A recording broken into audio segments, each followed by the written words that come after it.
you're just starting out, buttonholes can seem kind of scary, but really you just have to know all the steps and they're not that bad.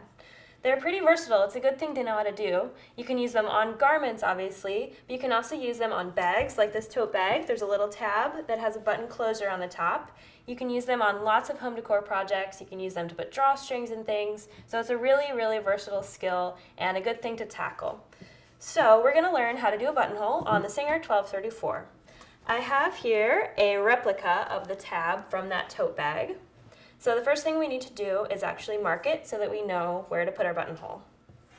I have a replica of the tab from my tote bag that I'm going to sew a buttonhole in. So the first thing I have to do is actually mark where I'm going to stitch the buttonhole. So to do that, I'm going to take the button that I'll be using on my bag and place it right where I want it to be on the finished product. I'm going to take a disappearing fabric marker and I'm going to put a line at the top and the bottom. So this is just marking the boundary of where we need our buttonhole to be.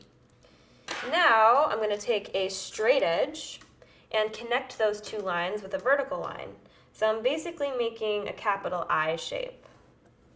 And that's how we're going to mark our buttonhole so we know where to sew. Now it's time to get our machine ready. So first I'm going to change the foot to the buttonhole foot. So you want to look through your accessories and find your buttonhole foot. It has a B at the top. You want to hold it so that you're reading the B and it's right side up, and you want to find the metal slider, and that goes on the bottom. We're going to just pop off the regular foot, so we'll move that towards us. And we're going to attach the buttonhole foot on that little metal slider. So that little metal bar is just going to snap right into the ankle, that white portion of the machine, like that. The buttonhole on the Singer 1234 is a 4-step buttonhole. So there's 3 actually little stitches, but they all have different numbers 1 through 4. So those are going to be the sequence of the steps that we take to make the buttonhole. So we're going to start by setting it on number 1.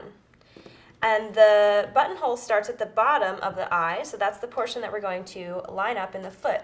So we want to move the fabric so that the bottom part of that capital I is just visible in the window of the presser foot.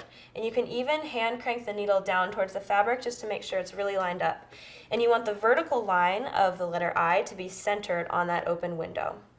So once we're all set up and ready, we're going to push on the pedal and sew the first side of the buttonhole. So it's going to sew up the left side.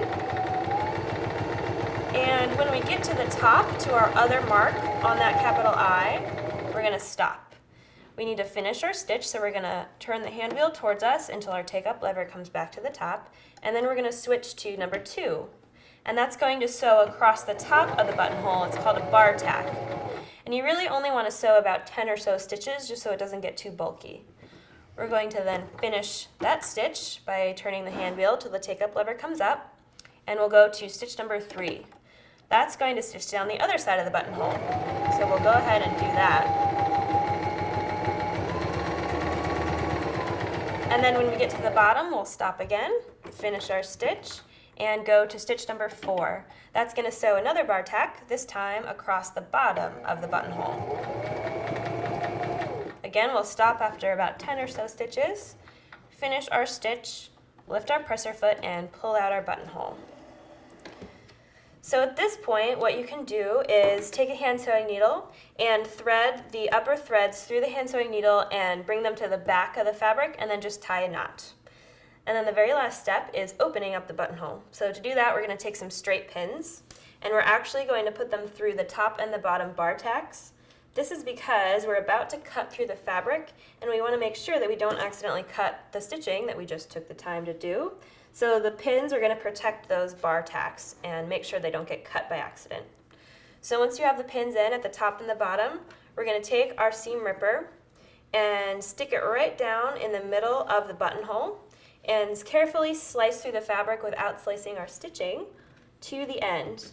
And that metal pin is going to stop the seam ripper so that we don't slice through our thread.